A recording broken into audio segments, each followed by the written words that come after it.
Assalamualaikum warahmatullahi wabarakatuh. Saya Nurul Huda dari kelas 7A Pagi Kesejahteraan Sosial. Nah, di sini saya akan merangkum semua pokok pembahasan pada pertemuan pertama sampai terakhir pada mata kuliah Pendidikan Luar Sekolah dan Pemberdayaan Masyarakat. Nah, untuk itu saya akan memberikan catatan khusus untuk setiap bahan perkuliahan. Baik, untuk itu langsung saja perkuliahan pertama, yaitu tentang pendidikan masyarakat. Siklus belajar individu di masyarakat. Secara singkat, pendidikan merupakan produk dari masyarakat, karena apabila kita sadar arti pendidikan sebagai proses transmisi pengetahuan, sikap, kepercayaan, keterampilan, dan aspek-aspek kelakuan lainnya kepada generasi muda, maka seluruh upaya tersebut sudah dilakukan sepenuhnya oleh kekuatan-kekuatan masyarakat. Hampir sepenuhnya oleh kekuatan masyarakat. Hampir segala sesuatu yang kita pelajari merupakan hasil hubungan kita dengan orang lain, baik di rumah, sekolah, tempat permainan, pekerjaan, dan sebagainya.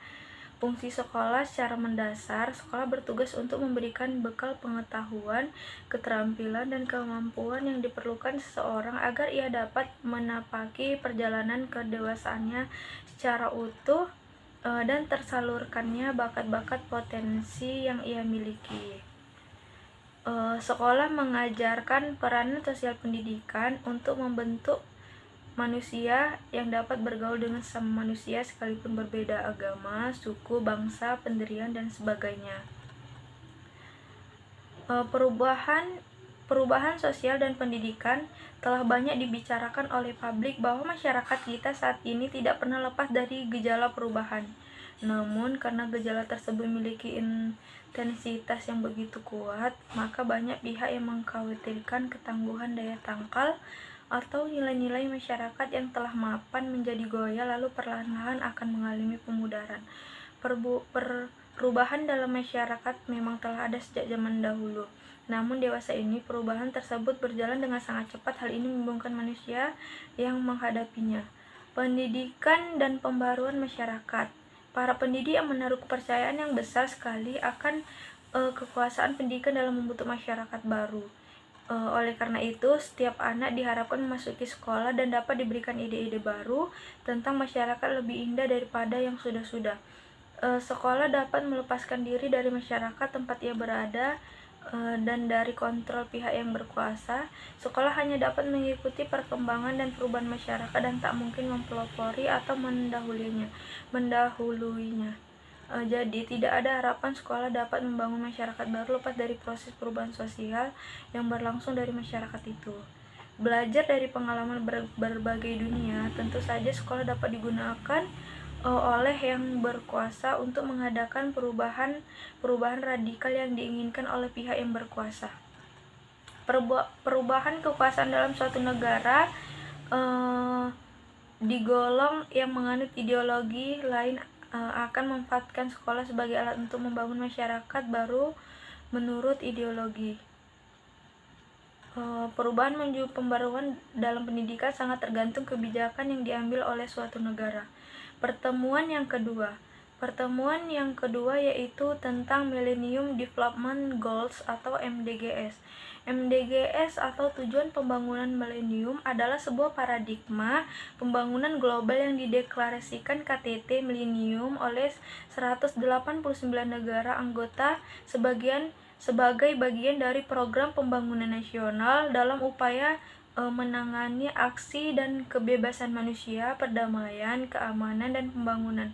Deklarasi ini berisi ada 8 arah pembangunan global dengan beberapa tujuan. Yang pertama, menanggulangi kemiskinan dan kelaparan. Yang kedua, mencapai pendidikan dasar untuk semua. Yang ketiga, mendorong kesetaraan gender dan pemberdayaan perempuan. Yang keempat, menurunkan angka kematian anak. Yang kelima, meningkatkan kesehatan ibu. Yang keenam, memerangi HIV atau AIDS, malaria, dan penyakit menular lainnya. Yang ketujuh, memastikan kelestarian lingkungan hidup. Dan yang kedelapan, membangun kemitraan global untuk pembangunan.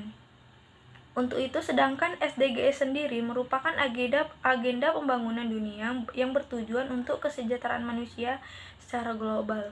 Agenda tersebut merupakan program pembangunan berkelanjutan di mana di dalamnya terdapat 17 tujuan dengan 169 target yang terukur dan telah disepakati oleh 193 negara anggota termasuk Indonesia. Nah, untuk materi pembelajaran yang kedua ini, saya telah membuat video dan sudah saya upload ke YouTube pada tanggal 26 Oktober 2021. Dan yang ini pertemuan ketiga. Pertemuan ketiga yaitu tentang konstitusionalitas pendidikan. Sebelumnya kita harus mengetahui apa itu konstitusionalitas. Konstitusionalitas dalam Black Law Dictionary diartikan sebagai konsisten dengan konstitusi, disahkan oleh konstitusi atau tidak bertentangan dengan ketentuan konstitusi atau hukum dasar negara, tergantung pada sebuah konstitusi atau jaminan diatur oleh konstitusi. Sedangkan pendidikan ialah usaha sadar dan terencana untuk mewujudkan suasana belajar dan proses pembelajaran agar peserta didik secara aktif mengembangkan potensi dirinya untuk memiliki kekuatan spiritual, keagamaan, pengendalian diri, kepribadian, kecerdasan, akhlak mulia, serta keterampilan diperlukan dirinya, masyarakat, bangsa, dan negara. Jadi konstitusionalitas pendidikan adalah suatu ketentuan atau hukum negara yang mencakup tentang pendidikan. Nah, untuk materi pembelajaran ketiga ini saya telah membuat video dan sudah saya upload ke YouTube pada tanggal 3 November 2021. Oh ya, sebelumnya saya lupa menjelaskan jenis pendidikan ialah ada beberapa kelompok yang didasarkan pada khususnya tujuan pendidikan dalam suatu pendidikan. Yaitu yang pertama, jenis pendidikan formal ialah jalur pendidikan yang terstruktur dan berjenjang yang terdiri atas pendidikan dasar, pendidikan menengah, dan pendidikan tinggi. Yang kedua yaitu pendidikan non formal, ialah jalur pendidikan di luar pendidikan formal yang dapat dilaksanakan secara terstruktur dan berjenjang. Yang ketiga yaitu pendidikan informal, adalah jalur pendidikan keluarga dan lingkungan. Sebelumnya saya telah mengambil video pada 3 November 2021. Pertemuan yang keempat ialah fungsi pendidikan. Fungsi pendidikan. Apa itu pendidikan? Sebelumnya kita harus mengetahui apa itu pendidikan. Pendidikan adalah proses pewarisan bekal hidup untuk bertahan dan bertumbuh dari satu generasi ke generasi berikutnya, yang dapat meliputi yang pertama ialah nilai dan pengetahuan, yang kedua ialah keterampilan, dan yang ketiga adalah kebebasan. Fungsi lain dari lembaga pendidikan ialah yang pertama mengurangi pengendalian orang tua melalui pendidikan sekolah. Orang tua melimpahkan tugas dan wewenangnya dalam mendidik anak kepada sekolah. Yang kedua, menyediakan sarana untuk pembangkangan sekolah memiliki potensi untuk menanamkan nilai pembangkangan di masyarakat. Hal ini tercermin dengan adanya perbedaan pandangan antara sekolah dan masyarakat tentang sesuatu hal, misalnya pendidikan seks dan sikap terbuka. Yang ketiga yaitu mempertahankan sistem kelas sosial. Pendidikan sekolah diharapkan dapat mensosialisasikan kepada para anak didiknya untuk menerima perbedaan prestis, privilege, dan status yang ada di dalam suatu masyarakat. Sekolah juga diharapkan menjadi saluran mobilitas siswa ke status sosial yang lebih tinggi atau paling tidak sesuai dengan status orang tuanya. Yang terakhir ialah memperpanjang masa remaja. Pendidikan sekolah dapat pula memperlambat masa dewasa seorang karena siswa masih tergantung secara ekonomi pada orang tuanya. Nah, untuk materi pembelajaran keempat ini saya telah membuat video dan sudah saya upload ke YouTube pada tanggal 8 November 2021. Pertemuan yang kelima ialah pendidikan nilai. Pendidikan nilai sendiri merupakan proses pendidikan Proses mendidik dan belajar yang bertujuan bukan hanya mencerdaskan pengetahuan siswa atau kognitif, tetapi juga mencerdaskan sikap dan tingkah laku seseorang siswa atau afektif dan psikomotor. Tujuan dalam pendidikan ini ialah konsep ini adalah tentang proses pendidikan yang menanamkan standar moral untuk menciptakan masyarakat yang lebih sipil dan demokratis. Oleh karena itu, pendidikan nilai mempromosikan toleransi dan pemahaman di atas dan di luar perbedaan politik, budaya, dan agama, memberikan penekanan khusus pada pembelaan hak asasi manusia, perlindungan etis minoritas dan kelompok yang paling rentan, dan pelestarian lingkungan. Pendidikan nilai adalah tanggung jawab kita semua dan bukan hanya sekolah, tetapi keluarga, universitas, bisnis, dan olahraga misalnya, semuanya merupakan konteks ideal untuk mengajarkan prinsip-prinsip etika tersebut. Dan meski begitu, beberapa tahun belakangan ini, negara seperti Australia dan Inggris sebenarnya sudah mempertimbangkan untuk memasukkan pendidikan nilai sebagai bagian dan wajib belajar. Nah, untuk pertemuan materi pembelajaran yang kelima ini, saya telah membuat video dan sudah saya upload ke YouTube pada tanggal 23 November 2021. Dan yang pertemuan ke-6 yang terakhir ialah konsep pemberdayaan. Pemberdayaan sosial dipahami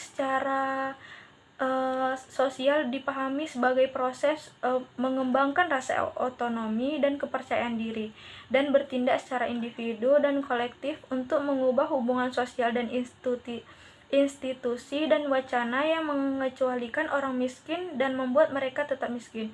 Pemberdayaan masyarakat miskin dan kemampuan mereka untuk meminta pertanggungjawaban orang lain sangat diperlukan oleh aset individu mereka seperti tanah, perumahan, ternak, tabungan, dan kemampuan semua jenis manusia seperti kesehatan dan pendidikan yang baik, sosial atau seperti sebagian rasa memiliki sosial, rasa identitas, hubungan kepemimpinan, dan psikologis atau harga diri, kepercayaan diri, kemampuan untuk membayangkan dan bercita-cita untuk masa depan yang lebih baik nantinya. Untuk itu, pemerintah harus memberdayakan masyarakat miskin agar mereka dapat memenuhi kebutuhannya dengan baik.